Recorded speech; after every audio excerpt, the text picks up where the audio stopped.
Kenyans will have to wait a little longer for the cost of living to come down. President William Ruto, in a joint media interview, asked Kenyans for patience as the measures to address the high costs of living put in place by his administration take effect. President Ruto singled out efforts to increase food production as a means of lowering food prices. And as Chimtai Goin reports, the president also defended the move to lift the ban on the importation of GMO foods. As his government remained heavily criticized for failing to implement one of its key 100 days in office campaign pledges to lower the cost of living and, more specifically, the cost of unga. In fact, the biggest contributor to the cost of living is the cost of food. Many households spend up to 52% of their monthly income on food. Therefore, if we seriously want to attack the cost of living jigsaw, we must deal with the cost of food. President William Ruto outlined what his government had so far done to cushion Kenyans from the biting rising costs. When I came into office, I ordered immediately that we supply 1.5 million bags of fertilizer for the farmers in the short-range category.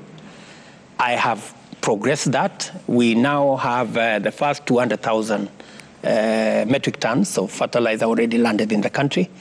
We intend, as we have done, we've reduced the cost from about 6,000 to 3,500.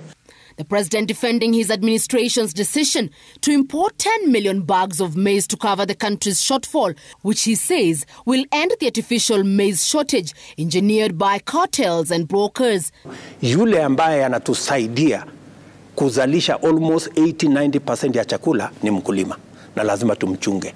Lakini vile vile mimi kama kiongozi wa nchi pia ni jukumu langu kuangalia yule consumer pia ako na chakula asiumie kwa gharama ya juu. So that's the balance, ama hiyo ndio mizani lazima niyatimize. In a direct jibe at his opponents in the August election, President Ruto said had he not won the election, the cost of living would have been worse. We didn't get here yesterday. Right. We got here because we took 3 years not making the right decisions. We suspended the fertilizer subsidy program. We never intervened when farmers were asking for farm inputs. Key on his agenda being to create a database of farmers through which subsidized fertilizer and seeds will be distributed. We will supply 6 million bags of subsidized fertilizer to our farmers. We will make sure that they have the correct seed.